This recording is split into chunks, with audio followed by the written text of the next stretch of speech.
Everybody, good evening, kia ora. Just before Carlos goes, I'd just like everyone to put your hands together to thank Carlos Nebo.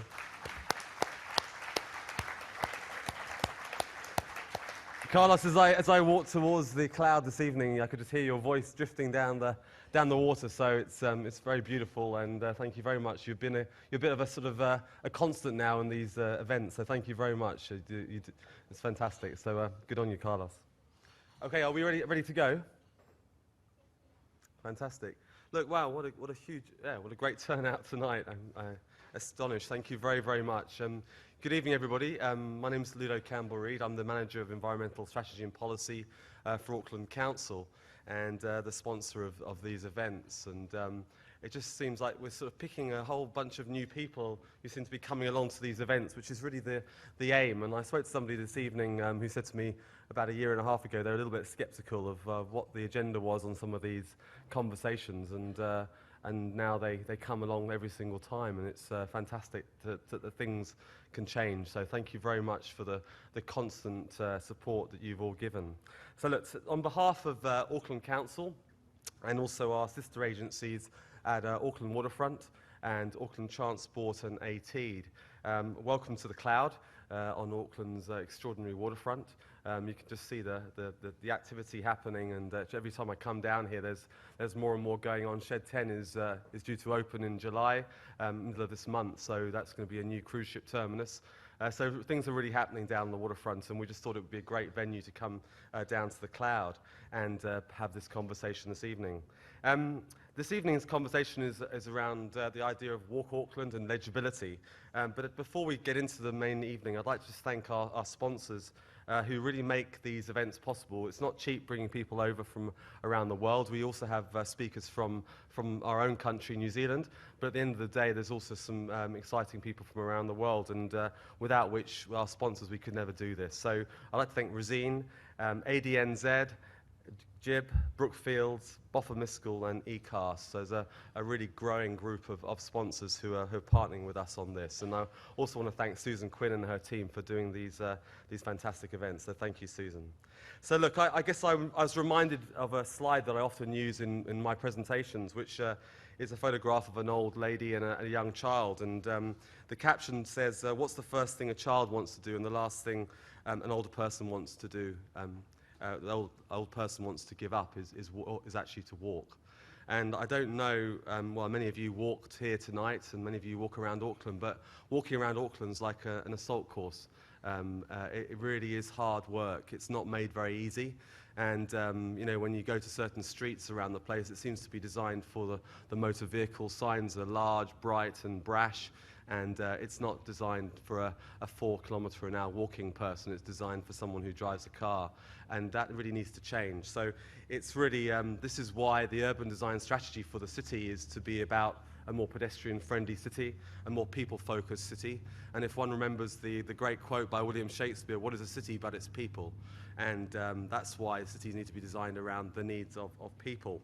And in a way, that concept of making the city more pleasant, more attractive, more comfortable, more accessible, and more legible.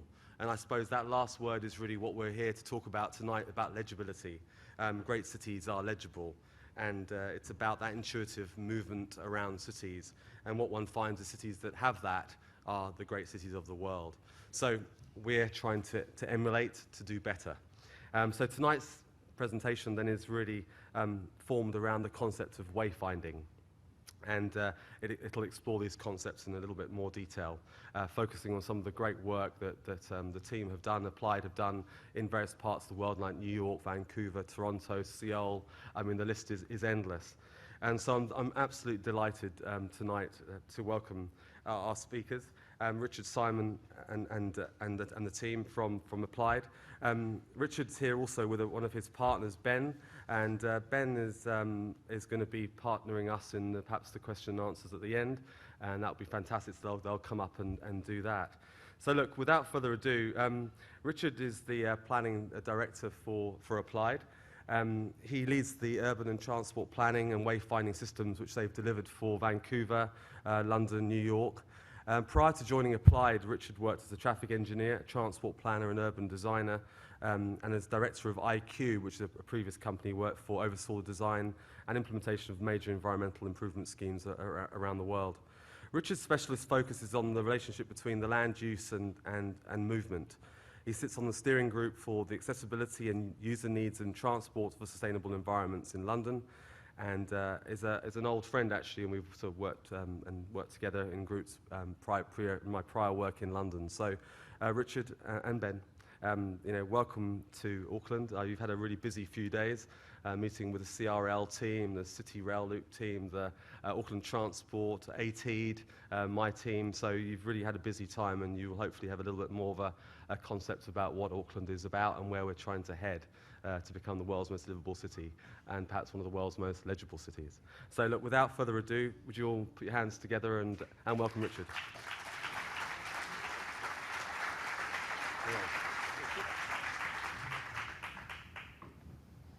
Well, thank you, Ludo. Quite an introduction. It always sounds so much more impressive, my CV, than I really think it is. So, first of all, it's really good to be here. It's my second visit to Auckland. I first came here 10 years ago, 2003, for my honeymoon. And I stayed in the hotel that's about 200 metres through there. So it's terrific to come back. My wife was hugely disappointed that I've actually come back with Ben and not her. But I had to explain that she can't accompany me on all of these trips, and it's not a freebie.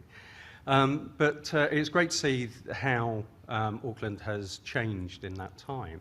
And there's an awful lot of work that's been done, an awful lot of fantastic streetscape improvements that you can see that are new here, and I think that it's been a great time to come back, and we're really happy to be here and join the conversation that you're having at the moment. So here to talk about wayfinding, and the one thing that I always like to start with is that wayfinding is not just signage. It's a technique that uses sensory cues in the environment to help people understand where they are and how to get around. One of the ways to explain that is that when I was younger, I used to live near a chocolate factory, which was great. It probably explains quite a bit about my love of chocolate, but it was a great thing. When people came round, they always remarked on it. Now, that smell of chocolate where we lived was part of the area. So there's one way of actually understanding where you were. As soon as you could smell the chocolate, you were quite close to where I lived. I've got a very good friend who lives near a mushroom farm, and he has a very different smell, very close to his place every time I go and see him. So it's more than that. And in Auckland, what we can see as we walk around, there are great wayfinding. There's great wayfinding already. You've got a lot of the natural wayfinding, you've got the harbour, you've got the volcanic cones, you've got really strong architectural wayfinding, in particular the Sky Tower, love it or hate it. It's certainly something that's visible from so many places in the city. So it's all of those things that come together to help wayfinding. But after saying wayfinding is not just signage, now I'm going to talk about signs. We are one of the projects we're most proud of is Legible London, and it's really nice to see actually quite a few people here today that I know have worked in London, and actually I've worked with in London. So there's a lot of people, just on a show of hands actually, how many people have worked in London? Is that all? I can't believe that. I mean, that gives a really good example of, sort of the way in which a lot of these ideas are kind of transferred globally. And you can see that in the way that things are moving on here. And if you've been in London in the past 5 years, hopefully, you will have seen this scheme in place. And what we'd like to do is kind of talk about wayfinding, wrapped around our experiences in particular London, but also in New York, in Vancouver and other places that we've worked. So if I put this slide up and I say that these are the challenges that cities face, you'd probably look at that and say, yep, that's about Auckland. It's about most cities, but everybody is striving to develop sustainable communities and sustainable transport. The cities know they're in competition with other cities globally and also nationally as well. It's how you attract visitors, how you attract business. And also there is a lot of a desire to protect cultural and promote cultural diversity in cities. And that's largely linked to a fear that some of that cultural diversity might be lost when there's been large-scale regeneration. The amount of regeneration in Auckland is significant, but every city has those issues. This is the list for London. As I say, it would have been quite easy to talk about this for Auckland. And these were the drivers when we started working in London in 2004, 5, I think in 2004, that we were faced with. And one of the other issues that London had at the time was it had a new governmental structure. And this will probably sound familiar to you again. A new governmental structure, the mayor had come in, had a new purpose, a new direction, and one of those directions, see if this sounds familiar, was to make London the most walkable city in the world. So, you know, these are common factors, and very early on in that process, you know, we work with companies, and in particular in support of companies such as Yangel and others that come in and start assessing and analysing cities to work out how to make them more livable and more walkable. And our work often follows that type of approach. So, London, city of 9 million people, 8.5 million people. It has about, I suppose this is where it might differ from Auckland, it has about 150 million visitors a year. Those include day trips. The overnights are more like about 26, 27 million visitors. So it's certainly you know, one of the most visited cities in the world. And the question that we found we had to ask ourselves when we were first looking at the study was how is it that people get around? Now this is not such a common sight these days, but people were actually using printed maps back then. And this is sort of one of the tools that people like to use. Another one is actually asking people, which is a great way of getting to know people. The problem is if you ask somebody in Auckland, you're stuck there for about 20 minutes. I think people are just so polite and so friendly. You know, there's also the intuitive wayfinding element that people kind of just know where they're going, you know, and that's... but actually, a lot of people do get lost. And what we found when we were working in New York and the research that we undertook there was that 9% of New Yorkers actually had got lost or admitted to getting lost in the previous week. And a staggering over a quarter of visitors also admitted to being lost in the past week. Now, 47 million visitors that New York had, overnight visitors, New York had, this is 12 million people that were just lost every week.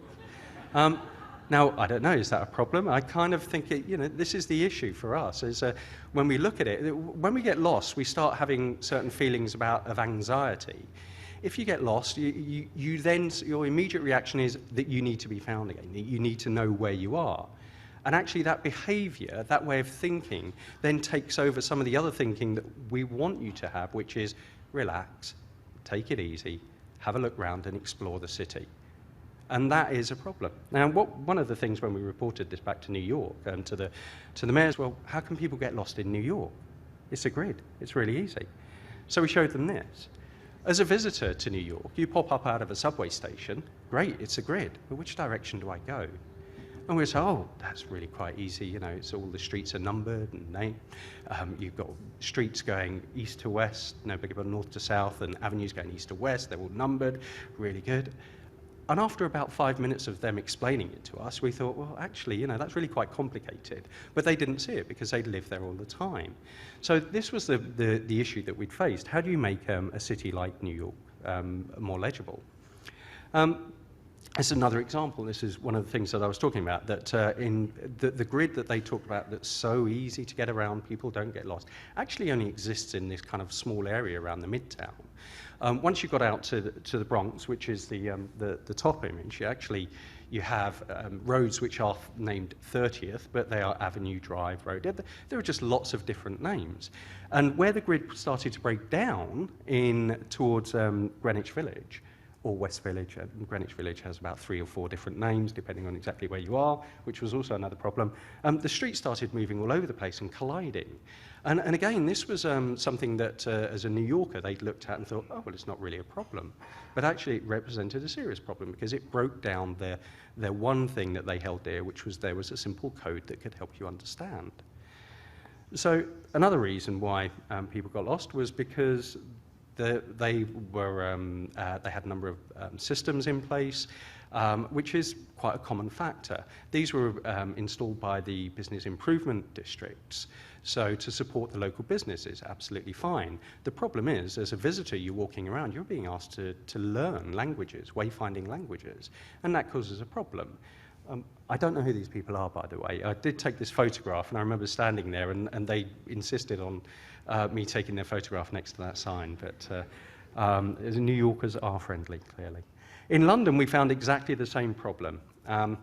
Well, apart from the appalling lack of apostrophes, there is the other problem that we have in London. It's not very good. The other problem we had in London was 32 different systems that we found in the central area. 32 different, that's just absolutely staggering. A real problem that we felt that faced, but you kind of have to think, well, explain why it's a bit of a problem. Take one example, distances. Now what we have here, the top left, we have Holborn, which is 6 minutes away. You've got the bottom left, which is cabinet rooms are 225 meters away, very precise. And also a different unit. The top right is a quarter M. Well, it's clearly not going to be a meter. That would be a bit daft. Is it a minute? Is it a mile? You know, well, actually, it's probably a mile. But and the bottom one about the Mark Lane toilets are either 24 hours or 210 yards away. We're not quite sure. So there is a real problem in that, you know, in having to learn all these different languages. And one of the things that we try to do when we start to analyse existing signage is start to try and get an understanding of what it is that how people design information, and also how people use information. Quite clearly, some with a sense of humour. This one, we want to make it sure that you know Charing Cross Road is that way. The real problem is as well that it's spelt incorrectly. Charing has only one R. And before you think, yeah, well, this is some guy with a printer and a laminator, and it wouldn't happen professionally, if this chap knew how to spell Piccadilly, then we'd be in real trouble. So there's a real problem here. And what we've got one of the other things that we like to talk about here is that there is another principle, which is when you're looking at this sign, if you're a car driver, it's not immediately obvious that Piccadilly and Hyde Park you have to turn right, because the way that we read information is from left to right, and the straight ahead arrow is more closely associated with Piccadilly and the Hyde Park. And even with the line there, you have to kind of think twice and just say, oh, actually, yes, I do need to turn right. And this principle about don't make me think is a real problem. And what we find is that sometimes things aren't as intuitive as we would like them to be. So these are all kind of London transport ones, and we could actually pick out quite a whole host of them. It would be unfair to pick on them, but this is actually my favourite one of theirs, is just say no. Not quite. This one, again, is a bit of, you can understand what they're doing here. You can understand what they're trying to say. You're actually moving in this direction, so you want to read it as you go along. Nobody reads that way. You read from the top and you read down. So, you know, you can see that people have got really good ideas, but when it comes to implementation, it's a problem. I mean, I wouldn't want to work in the Work and Learn Centre. I'm not quite sure where it is, but it does appear to me that it's a bit underground. And again, people put signs up with the best intention. This is one that we found from Seoul. Apart from the precision of 11 metres and 10 metres, one of the things, you know, but you can understand why they've done it. If you're walking along one side of that column, you don't see the other side, well, it's very helpful. And just to kind of show that it also happens in here, this was a photograph I took when I was on my honeymoon here. You know, my wife, like probably most partners of the people here, you know, suffer enormously when you go away. And there are more photographs of signs from me than there are of my family on these things. But 2,880 minutes? I don't know. I don't get it. But this is one of the important things about signage, as you'll find, is the tone of voice. These are signs that we've seen in Langley. And this is a great example of trying to get the right tone of voice and see if people start to listen and work out the information, and then they can work it out themselves. So this is a really effective signage system and works. And people here do look after or pick up the waste and actually look after the public realm. So back to London, slight diversion there. And back to London, one of the great things about London is that it has a fantastic design icon that helps people get around by tube, but it's a really useful tool. And we can all recognize this map, and it's great. It applies a whole range of fantastic wayfinding principles. If I wanted to go from Notting Hill Gate to Embankment, this is fantastic. Really tells me easily how to do that. If I wanted to go from St Paul's to Mansion House, I would say, okay, I can kind of work that out. The problem we found is that 45% of people were using this map to navigate above ground. Now, while it gives you a kind of heads up of where the main things are, this is a really skewed geography. That St Paul's to Mansion House is about 20 minutes on the underground, but actually about 5 minutes to walk. So what we were finding is an awful lot of people were using tube journeys when they could have walked. In fact, we found 109 adjacent stations where it would have been quicker to walk than it would be to catch the tube. Now, one of the problems in London was, unlike many other places, that they didn't want so many people to use the tube at peak times because it was suffering from congestion. So how do you get people to move above ground? One of the other problems with London that we find, that we know, is that in terms from a legibility perspective, it doesn't have as many vistas and strong landmarks that are visible from distance as other cities. It's an old city, it has lots of smaller roads, places like Covent Garden are actually tucked away, not on the main streets. So actually its legibility and the ability for people to wayfind there is quite reduced, the architectural and city layout. So how do people, what do people use as they're trying to find their ways around cities? Well, they use landmarks. When you look at a picture of Piccadilly Circus, you immediately know it is, and that's partly because of Eros, a statue of Eros right in the middle, although it's not Eros, but that statue that's right in the middle, that people immediately recognise it. You use little glimpses of things in the same way that people in Auckland would use the Sky Tower. You use little glimpses of the London Eye, which is still there. I think it was a 5-year project from the millennium. I think it's probably going to be there for another 40 years.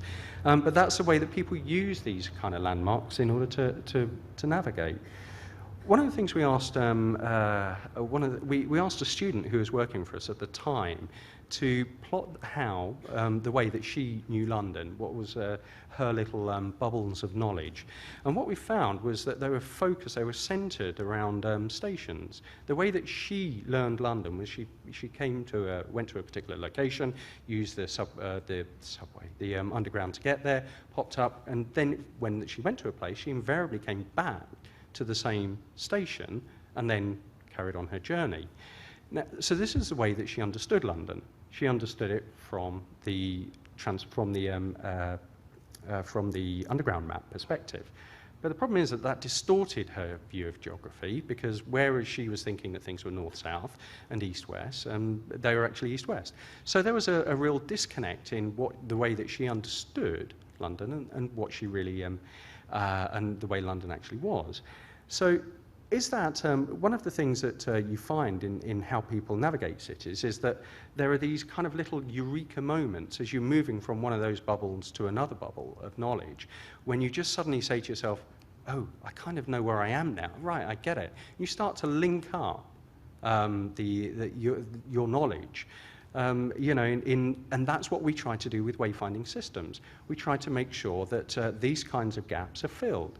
And in a way, sort of thinking about how my understanding and how some people's understanding of Auckland is, you've got, this was when we first came here, it was Queen Street, we knew, and then there was this little bit around Queen Street that was to do with a place that you could go and have some food.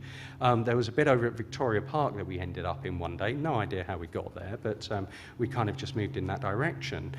So, you know, the idea again about wayfinding, is that a shit? Fantastic. I love Auckland. It's great, isn't it? So one of the things that we would look to do in wayfinding is to help people build that knowledge, that mental map, that understanding of Auckland. And that means getting off the beaten track a little bit of Queen Street, because Queen Street is not the be-all and end-all of the Auckland experience, as I've discovered this time, a bit too late for the honeymoon, but there you go, that there are nice places like High Street, you know, sort of streets on either side, that, you know, you build up knowledge. What you want wayfinding to do is to build up knowledge about how that you have alternative ways of getting from places, or getting around places. So that's kind of how we try to explain that wayfinding can work, to kind of fill in those gaps. How does the kind of memory work? We've spent a lot of time kind of thinking and deciding, or working out how people create memories. And what they do is there's an area of the brain called the hippocampus. And every time you have a new experience and see different things, it fires up certain neurons in there that starts to create a memory. Now, most of those actually just then dissipate. So your memories are lost. That's why we forget things. But every so often, for reasons that we try to understand, is that those neurons start becoming connected together, and you actually have a memory, something that you can recall. So what we try to do is think about what can we add in a wayfinding experience that gives people that ability to make those connections so that they actually form permanent memories.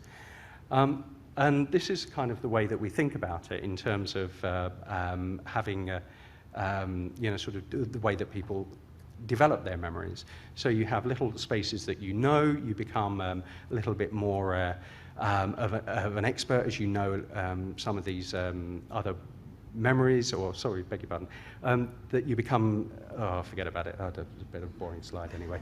But one of the other things that we ask people to do within at London, when we were doing the Legible London project, was ask them to draw their mental map of London, or of the area in which they were in.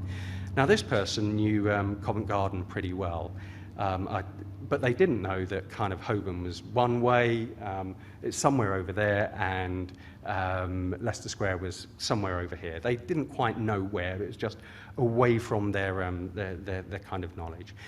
So they drew this really detailed map.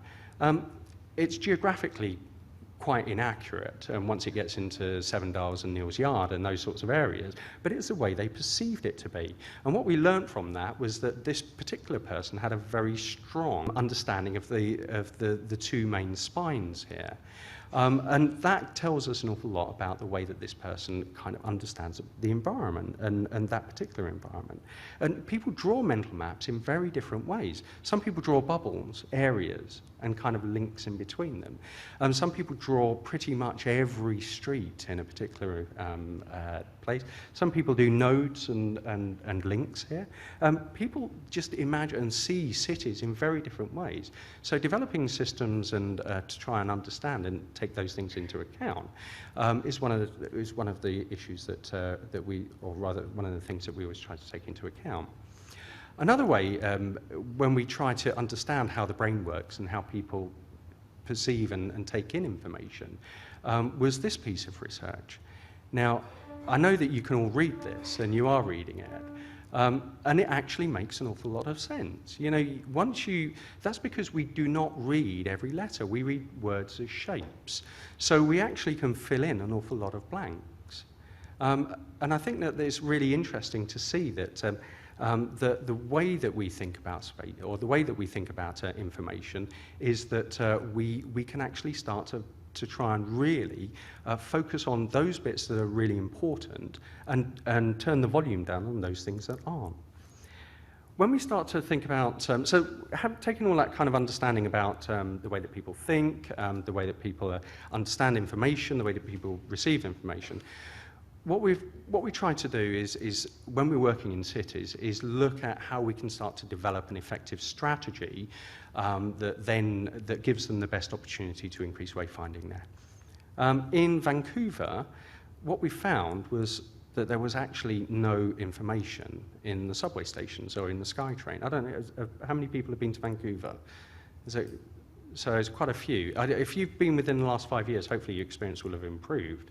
But previously, if you went to the SkyTrain network, there was simply no information. There were no line diagrams, no network diagrams. One of the anecdotes that we had from the client was that the locals, Vancouverites, would escort their guests on the SkyTrain network about 5 times before they actually let them go and by themselves. Now, that's a real problem. They didn't really see it as much of a problem. Oh, well, once you know it, you know it. You don't really need information then to help you. But that's a real problem. That's a real an issue that people who are visitors and they're unescorted mean that those kinds of networks are off limits. And you can see the image on the right. This is one of the major SkyTrain entrances to one of the major stations downtown. There was the tiniest sign saying this is the SkyTrain, and it was only visible once you were right up against the entrance. So one of the first things that we looked at was a development of a universal identity for transit and for the SkyTrain. So this is a kind of straight away get out, so put in a marker close to the stations that kind of says, you know, here. I'm or I'm transit information, come over in this direction. So this T has now become the adopted identity for transit information in Vancouver. And one of the other things that we looked at is quite clearly, you can see here, is have much bigger, bolder, brighter station names. And this is an example of one where there was a bilingual element to it as well. So once we've kind of got that element sorted, then there was also the issue about system network diagrams, line diagrams, and we developed a strategy for all of these information systems to be installed in all of the stations. This is a close-up of the system network diagram that we designed, and this was a system that had to be designed from scratch. We've also in Vancouver looked at cycle information and guide signage, so road information, from a strategy perspective. But we're also at the moment now working in the downtown Vancouver area. In fact, it's the city of Vancouver is a wider area than that, where we are implementing a pedestrian wayfinding system there. So this is looking at a whole range of on-street mapping elements. And the way that project is likely to go is to develop, is to use that map to roll out into a number of other applications, including digital media. And in order to facilitate that, we've developed the mapping as it's a data-driven mapping, so it's a GIS base that then can be spun out and used in any digital or print format. In New York, the key part of New York was to produce a communications piece, and we produced the I Walk New York report. And the core element of that was actually building the business case. Was what can wayfinding bring? You know, sort of from both an economic, quantitative, and qualitative standpoint. So that was a project that we spent about 6 months doing, and was clearly successful because they've subsequently gone on to implement a system with somebody else. So yes, apparently councils are price sensitive, which you know, I suppose that's something. In Brighton, if people here have been to Brighton on the South Coast, something you can see as a slightly jollier, happier seaside sign. What they wanted to do was implement both an on-street system and a digital system. So we developed a smartphone app at the same time as developing the on-street system. And as you can see, that the mapping is consistent across all applications. If you want to, you can go to iTunes and download the Walk Brighton app at any time. It is free. So it's not a marketing tool. It's so you can kind of see how that was one of our earliest. Was it our first app? It was our first app. So it's a little bit more basic than some of the newer apps that we've developed. In Leeds, the driver here was a retail component. There was up in the top right-hand corner, which was called the Eastgate Quarter. There was a new development that was going to add retail development. That was going to add about 20-25% increased capacity for the retail sector. And the rest of the city centre the retail centre felt a bit threatened by this because they were concerned that people would come in off the ring road, straight into the car parks, shop in that location and then get out again and not understand what else Leeds had to offer. So as a project to get out there really quickly, before that development happened, we developed a retail-focused printed map that showed you that what all the shopping centres, where all the shopping areas were in Leeds, what centres were called, and also started to populate those shopping centres with a lot of the brand names, a lot of the shop names, so that people understood what type of offer there was in each of the centres. And that was the first phase, and that's been rolled out into an on-street system as well. And this on-street system is slightly different. It has for us anyway, I think it's the only one that we've installed that has a solar panel. And that solar panel, despite the lack of sunshine in Leeds, does actually produce enough energy to backlight the sign for about 20 minutes. So when we were kind of thinking about Auckland and what would be appropriate in terms of how do you get things going in Auckland, we were just thinking about it, and one of the issues that came to mind here, just from our kind of cursory visit, is that there's a real lack of overview information. We still are not quite 100% sure what there is to do in Auckland. We've seen this. You've got the Sky Tower, you've got Queen Street, and when I say Auckland, I'm not sure if I mean the city, the region, or the super city, or any other name for Auckland. Actually, I'm slightly confused by that. But you have this environment here where there's no real arrival and gateway information that says to me, welcome, and this is what you can do. Have you got an hour? This is what you can do. Have you got 7 hours? This is what you can do. Have you got a day or 2 days? This is what you can do. Now, that type of arrival information would just be fantastic. It means that I would be able to plan my stay. I'd be able to plan whether it was for a day, for a shorter period or a longer period. And that's a system that, just as an early thought in terms of Auckland, that actually could be really quite beneficial. And in particular, just out here on Quay Street, where you are kicked off the bus from the airport, and the welcome at Quay Street is a bit hit and miss.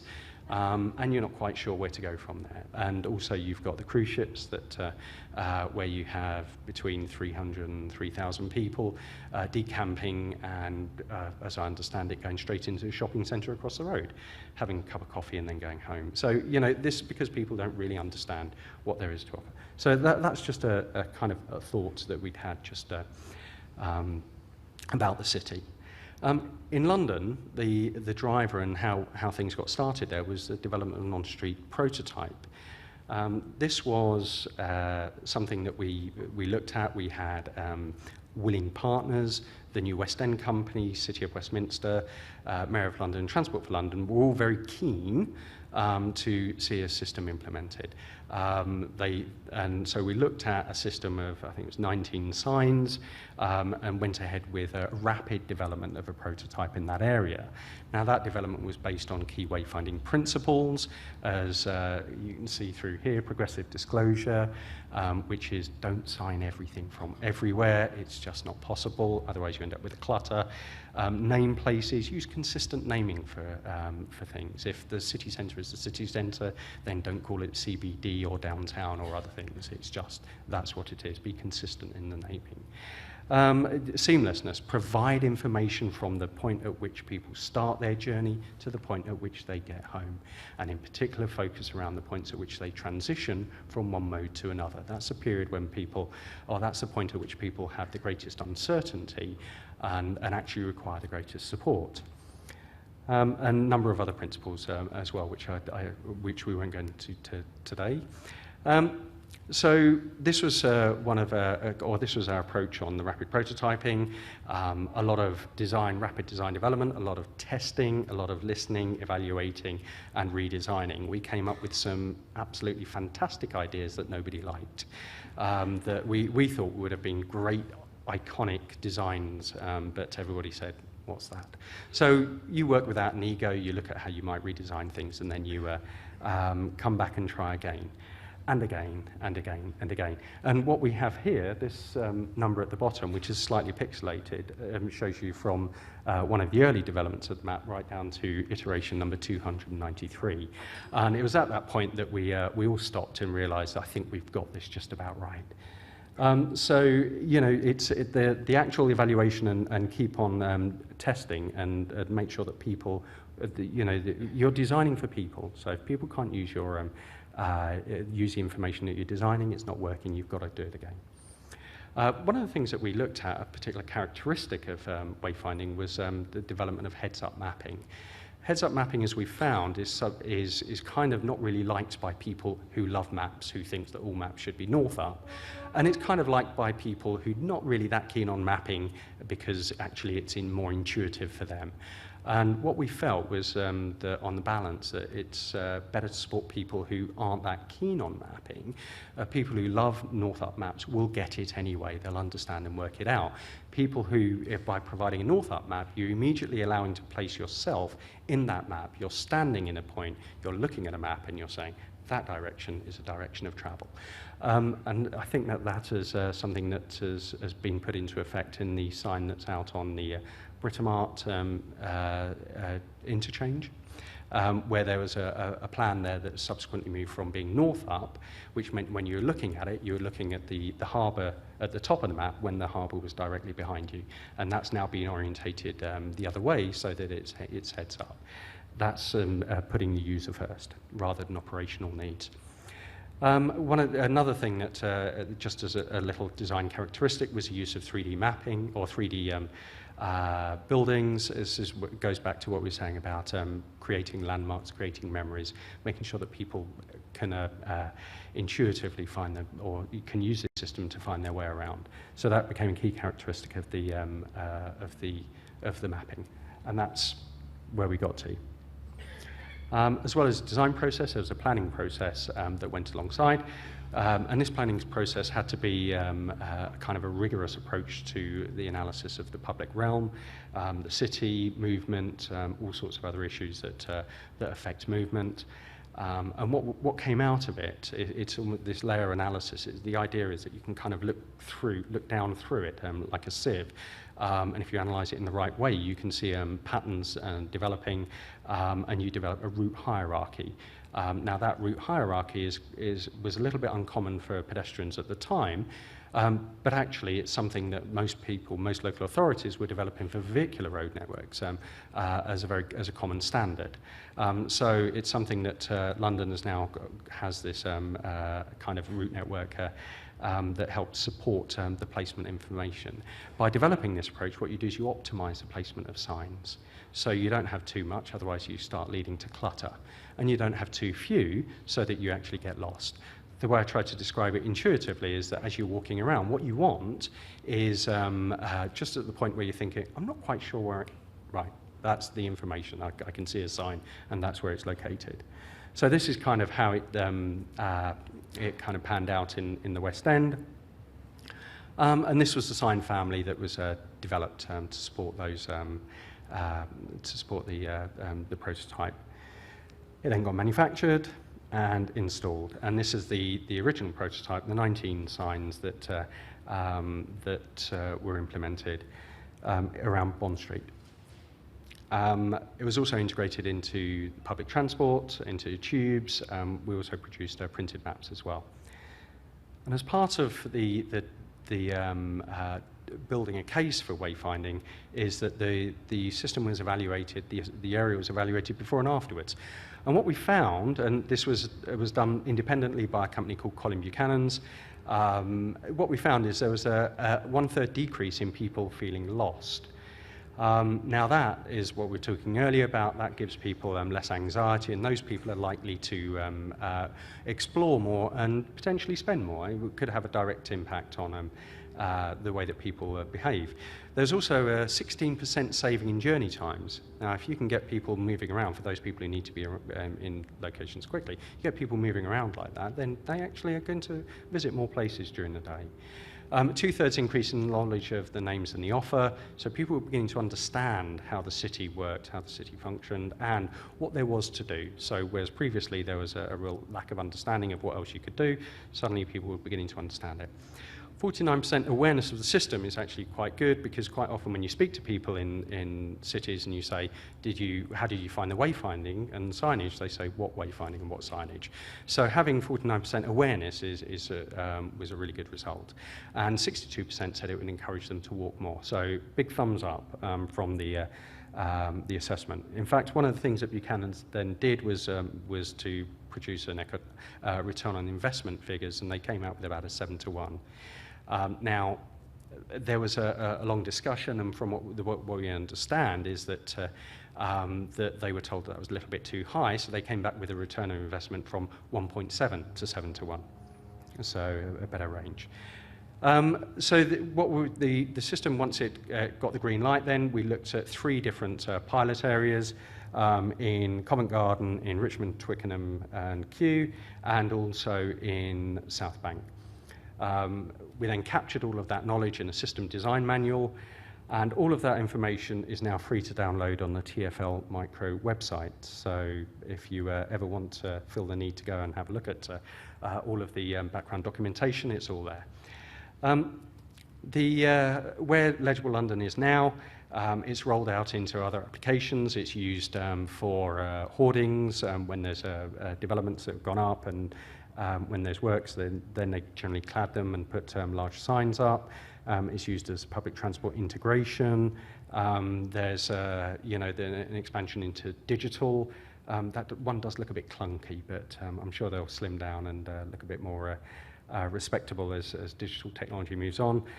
You can see that the airline, which is the cable car that goes across London, goes across the Thames, also has as part of the expanded product range, and also the cycle superhighway.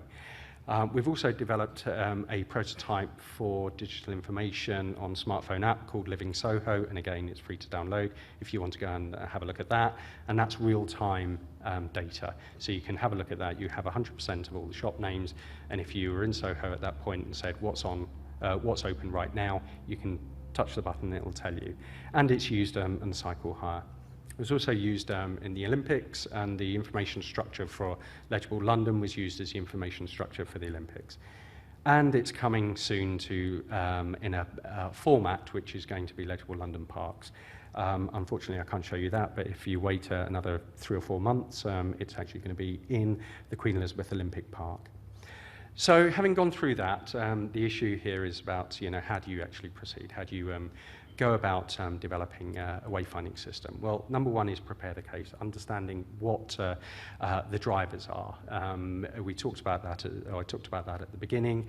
But in some places it's about trying to reduce greenhouse gas emissions. In other places it's switching to more sustainable roads, more sustainable modes. It could be increasing ridership.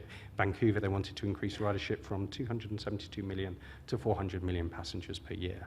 So, think about what the case is, understand what the business case is, have a look at the data, see if you can have there's a qualitative and quantitative assessment to develop a business case. Communicate that. We produce books and strategies so that are part of engaging with key stakeholders, so that they can see not only about progress, but actually what the objectives are and what you want to achieve. Prototype, get something out there early, get something that people can see, something that's physical that they can react to. Prototype can come in many different shapes and forms, doesn't have to be an on-street system, could be a printed map. Get something out there that people can see and react to and actually helps people. And then create the system, design, get the system architecture in place, plan and design. So that's kind of very kind of rushed through in terms of our process for Legible London. And there's kind of one more slide that I want to show you, which is what happens if you don't get the quality quite right. Because when we're looking at, you talk about all these things and you start to think about, right, okay, we can get the design quality right, we can get the information right. We also have to think about the product quality. And this was a sign that I'd seen in Wembley, and it was a bit of a windy day, and the quality of this particular product wasn't quite right. And it was a little bit of a shock when this happened.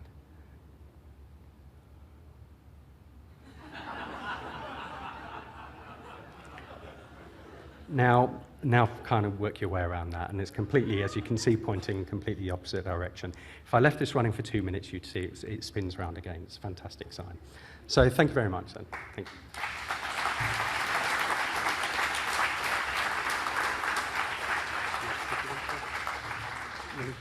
Fantastic. That was great. Ben, do you want to come and join us? That was great. Look, just whilst you get a little glass of water, I just thought I'd introduce Ben, who's going to be here for the... it looks like you're going to start singing, you guys. Shall I bring a guitar? So look, Ben Acornley is also a partner at Applied, and I just thought I'd just quickly introduce what Ben is responsible for. Ben has overseen the detailed development and design and delivery of the Legible London Yellow Book and the visual design standards which set the benchmark for city wayfinding design manual. He's led the design development of wayfinding projects such as at Heathrow, Vancouver and Toronto. He also oversees the quality assurance, manufacture, liaison and implementation of the on-street systems. And prior to joining Applied, Ben was the editorial and identity designer for The New Scientist, Life magazine, The Economist and Lexus Europe. So that's the two partnerships. What Ludo, is this switch on? Okay, what Ludo is saying is actually Ben does all the work. I think that's what he's saying. Very good. Look, that was really good. Thank you very much, Richard.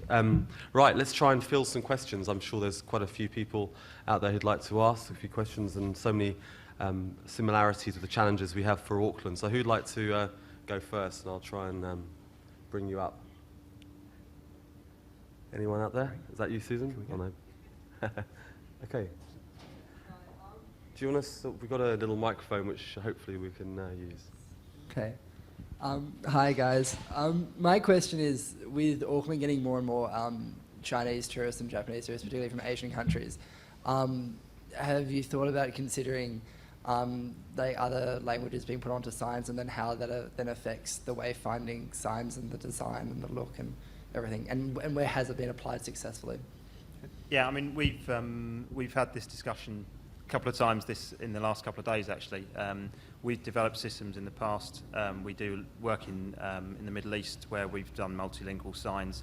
In London, we decided not to do it because there wasn't any one particular language that we would use in conjunction with English. So obviously it's just about balancing up the amount of information that you can then include on a sign or a map, whatever it is, whether it's, if you're putting on, as I think Richard has been working in Seoul recently, they put 4 languages on every sign, which means that it works, but it means that you've got to put less information on there. So it's just getting the balance. I think with the London system, we're looking at developing digital tools to be able to deliver that sort of multilingual information. Same thing with Heathrow, which is an international hub airport, and that we've just developed a mapping system for them which effectively will go multilingual, so that and that will just basically be driven by the database system. So there are, there's obviously, we've had discussions this week about, whether or not we should be including a dual language on, whether you guys should be including a dual language on any signs in Auckland. I think it's eminently doable. It really just depends on what the demands are, really. So. Very good. Anybody else? Okay, Gerald. Oh, there's someone at the back with the microphone. Rob Mayo from Auckland Transport. You mentioned that you've done work in Seoul recently. Can you just enlighten us into what areas of signage had the 4 languages that you mentioned? Was it just restricted to transport, or was it just in an airport? It wasn't on transport. It was on a design development work for a regeneration project in Seoul that I can't really talk about very much at the moment. Do apologise. But it's an on-street system. It will be But we know that the way in which information is provided, public information is provided in Seoul, there is a requirement to provide information in Korean, English, Chinese, and Japanese. That's a requirement for any public information there in Seoul. So, yeah. It's a problem. Sorry, beg your pardon. I was going to say it's a problem because it's a huge amount of information to provide, often in quite small spaces. Beg your pardon. How do you deal with the temporal issue? So Buckingham Palace is likely to be around a bit longer than the Gap store. Yeah. You put Buckingham Palace on the map and not the Gap store. Well, I did notice in some of the maps, though, you do have we do. some of the We do. retail, and they do every time. Well, my experience, every time you try and do that, they're likely to change in the next week. It is a difficult one. We developed quite a long asset selection criteria for a quite detailed asset selection criteria for mapping. What you try to do is try to get the right balance, and you try to understand what information churn is likely to take place, and look at what you feel is the priority information. What we try to do in a retail environment, in retail locations, is really, if the wayfinding information is going to be updated every year, then you can put quite a lot of information. It doesn't really matter. If it's going to be, let's say, delivered on vitreous enamel panels, and therefore it's designed for 20 years, you design it accordingly. You don't put so many shop names. You don't put so many, so you can Selfridges. You can put John Lewis. You can put, let's say, larger department stores. Yes, if you're going to put a Gap, it's either on a map which has a shorter lifespan, or it's on it's a flagship store. It's a really prominent. It's used in a prominent way in terms of wayfinding. It's a balance, and there's it's basically it's kind of a long discussion with key stakeholders as well. Yeah, it depends what the client's commitment is to update the information, because the more information you can put on there, the richer the map, and potentially the more informative it is to people. But obviously you've got to balance that with update policies and the cost of updating. So we worked with clients in Brighton where they didn't want to put any information on because they didn't want to have to update the map every 2 years. In Leeds, we worked with people where they understand that the retail centre has a massive churn of information. They have to embrace that because they need to deliver a high level of information. So it really just depends on what the demands are. There's just a lady over here on the right-hand side, and we'll come back to you, madam. Could we have a little microphone at the front here? Thanks, Susan. Just at the front, lady in the middle. After you. Hi. You've mentioned a range of different stakeholders in the case studies you've talked about, from councils to transport agencies to business improvement districts. Has there generally been a collaborated approach between all of these different stakeholders, or has one party taken more of a lead than others in most instances? In terms, you mean in terms of delivery? In terms of instigating the process, I suppose? What we found is that yes, you often will get a lead, or let's say a catalyst, not necessarily a long-term lead. The way that things worked, for example, in London, was that in terms of stakeholding, we joined at a time, or we started the project at a time where nobody could agree anything about a common system across London. And we worked with the 33 London boroughs, the Transport for London and the Mayor's Office, to try and a lot of the businesses, to try and see how you can gain consensus just for the basic wayfinding principles. And gradually we built up this consensus that people wanted a common standard, they wanted common wayfinding, as a single wayfinding system across the city. Once that was established, then it was really it came from the stakeholders themselves. The New West End company basically put their hand up and said, look, we want to put this system in right now. Don't worry about anybody else. If nobody else likes it, we don't care. We need this developed. So from our perspective, we're okay, fine. This was with the, but in collaboration with the City of Westminster, with the Mayor's Office and with TfL, said, okay, let's do this, but we need to make sure that obviously we develop a pan-London system within that context. So often somebody will come up and say, right, I have an immediate need, and it can be an expedient approach that actually pushes it forward. Is that a good answer for what you were asking? Great. Okay, lovely. Thank you. The lady in the front here. Yes, my understanding is most of the manuals I read are already written for people who know what. Can't hear you actually. Could we turn that up a little bit? Yeah, most of the manuals that Perfect. I read and the instructions I read are usually written for people who already know exactly what they're doing. And my question really is, and you can see that I represent an older generation who may not be that familiar with apps and may not be possessing of iPhones. Do you do any monitoring after you've put your situations in, your processes actually in situations to see how well they're working as to whether people actually follow the instructions in which you put down? Sorry, I'm a bit. Do you mean manuals in terms of the? Well, you've got these boards of instructions or boards of information about. Right. Do you ever go back and say to people, generally on the street, having looked at my instructions and having looked at my information, did it actually fulfill? Were you able then to find where you wanted to go?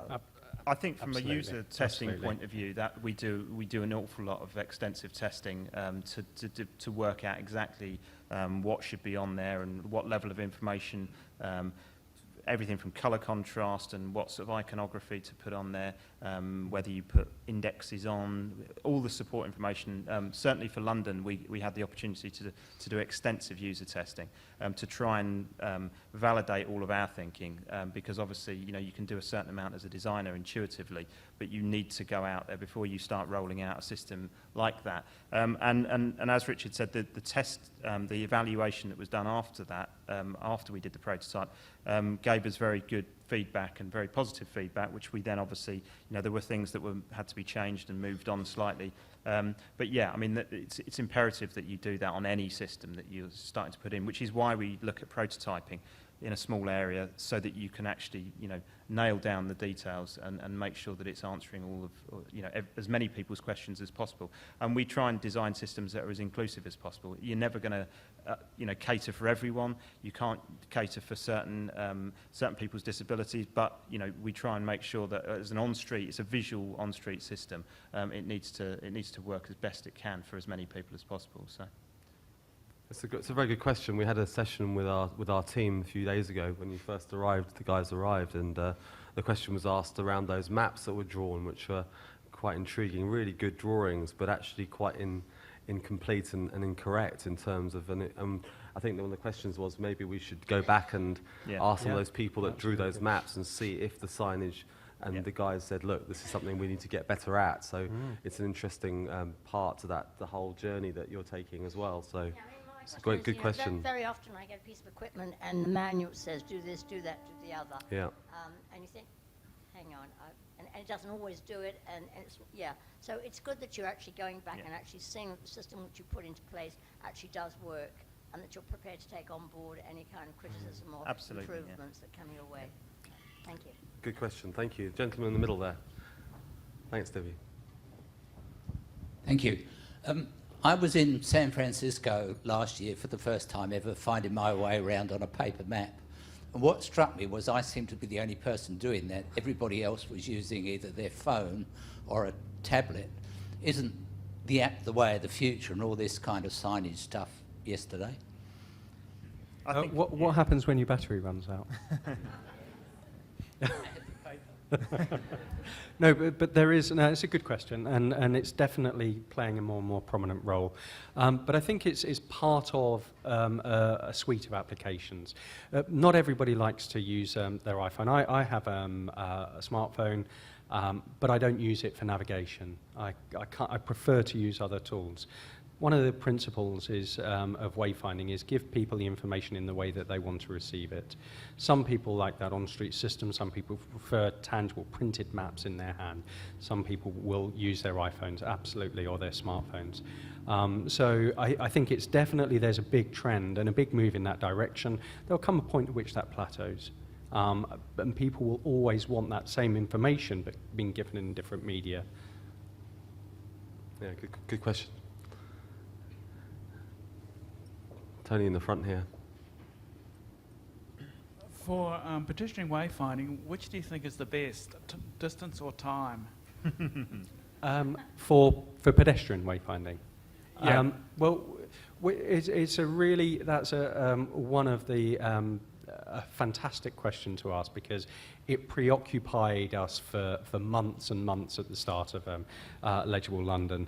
And what we did was we kept going out and asking people what they, how they talked about the city in terms of distance. And one of the things that we found is intuitively, when we said, well, how far is such and such, people would say, it's about 5 minutes walk. A lot of people were giving us, in fact, the majority of people were giving us information in minutes. And when we then started testing that, we found that actually minutes was something that people preferred.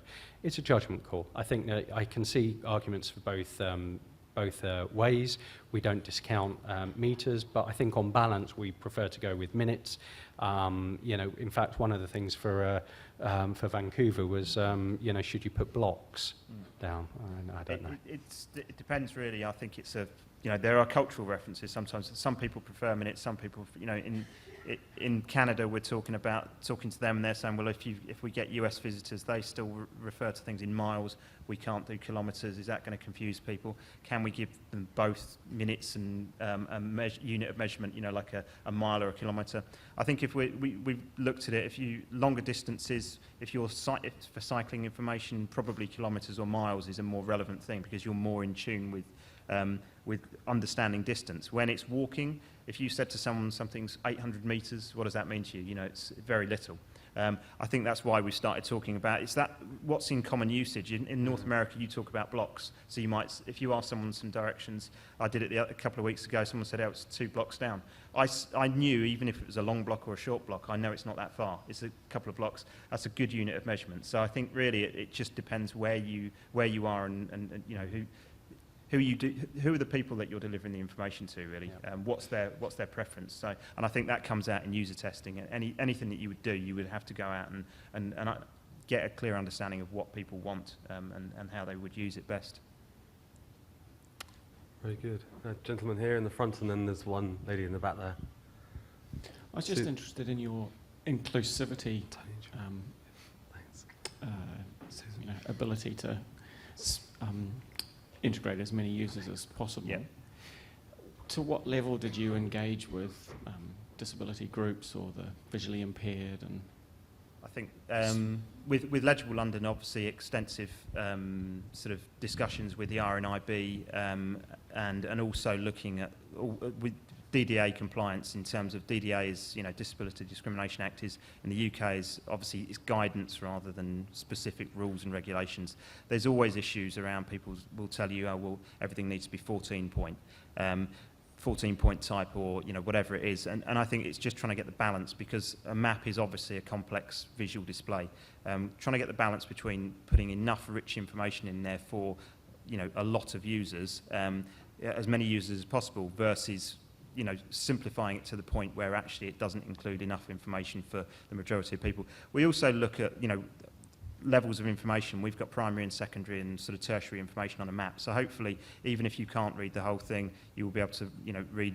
There will be a certain amount of information you can get out of it. So it's a difficult thing, because maps are ultimately they're visual displays. So if you've got issues with sight or what have you, it's not going to work in the best way. But there are other ways of delivering that information, and hopefully other ways of the system being able to deliver it, whether it's through digital devices or whatever else, that you can actually try and deliver as rich information as possible. So, but I think, with London we certainly did extensive testing, but it always comes back to that thing of, the balance. Yeah, it is just very much a case of balance. So. I think it's fair to say that London actually set standards for inclusive design on wayfinding, and a lot of those standards are used on other systems. You know, a lot of the ways in which the information is laid out vertically on a sign is in terms of how accessible that information is now used as become kind of common acceptance for wayfinding systems, certainly in the UK. So it was a big program for us on that side. Thank you very much. Sir, the gentleman with the hat on. At this stage, we see a lot of this electronic signage here and there, particularly in front of institutions, that not only gives name of the institution, but then again, a lot of other information. And sometimes they are, for example, in museum, it's interactive as well. You can, ask lots of different questions or find more information when you check. Have you considered any of those in your planning? Is this like digital kiosks, so that Yes. interactive? Yeah, absolutely, and we think that there's a place for them. We have factored them into some of our systems. I think it's digital kiosks are a little bit more difficult to implement outside. They're still not as robust as they need to be. Certainly internally, they're much more common. One of the issues about digital, interactive digital, though, is that it's kind of limited to one person at a time. And one of the things that we try to do is create a system that allows as many people to access it as frequently as possible. So I think there's a place for it. I think there is in particular, as you described, a place for it where you want to provide a detailed drilling down of information that gives you, let's say, a what's on guide coming up, something of that nature. So it's certainly being factored into the systems that we're planning and designing. I think there's an issue of cost as well. They're expensive units often, and it very much is a balance. We're doing work at Heathrow Airport at the moment. They've got fixed signs at the moment that we're putting, digital prints into. At some point, they will transition to passive digital screens. Some of them will then be interactive screens. But everything's possible. I think from an update point of view, digital screens make a lot of sense. You don't have to worry about that. But then there's also the onus on keeping that information up to date. As soon as you have something digital, you need a really robust mechanism behind it to keep everything as up to date as possible. People expect that. If you look at Google Maps on your phone, you expect it to be up to date. If you look at a printed map in the street, it could be a year old and you'd accept it because you understand how that works. So I think it's just a balance, and I think they will become more prevalent, certainly. But I think as technology moves on, certainly. Great. Let's just have one more question, and then we can list this. Great. My question is about interpretive signage, actually. Do you have any instances where you have successfully incorporated interpretive signage as part of these larger signage programs, or do you think wayfinding and interpretive signage should be totally separate? I've heard both views. No, I think ultimately, depends what you're doing. We've done schemes in the past where you've got interpretive aspects of it that can sit quite comfortably alongside other wayfinding. I think I don't see why that can't work. I think it's a rich mix of information that you want to give people. It means that you can actually balance up giving people key information and sort of versus the sort of more the softer interpretive stuff, and you're not having to ask the sign to do too much. I think actually, for me, it sits perfectly well as part of an overall system. I think it must be incorporated into the system, and it's the reason why we call our projects legibility, legible cities, rather than wayfinding or signage. This is about making places more understandable, and if you want to make places more understandable, interpretive information is a key part of that. Very good. Well, look, both of you, thank you very, very much. It was a really fascinating session tonight. I think what I find quite exciting about the whole conversation is it's really around people and that slightly more, I suppose, psychological interpretation of what people do, that observational issues, and rather designing in a tower, in an office, and doing lines on a page and talking about plans and so forth. This is really this is about observation, how people operate. We're not actually that complicated people. We like things in certain ways and information in certain ways, and I think that you both have a really great grasp of that. So look, I'd like to thank both Richard and Ben for that. So would everyone just put their hands together?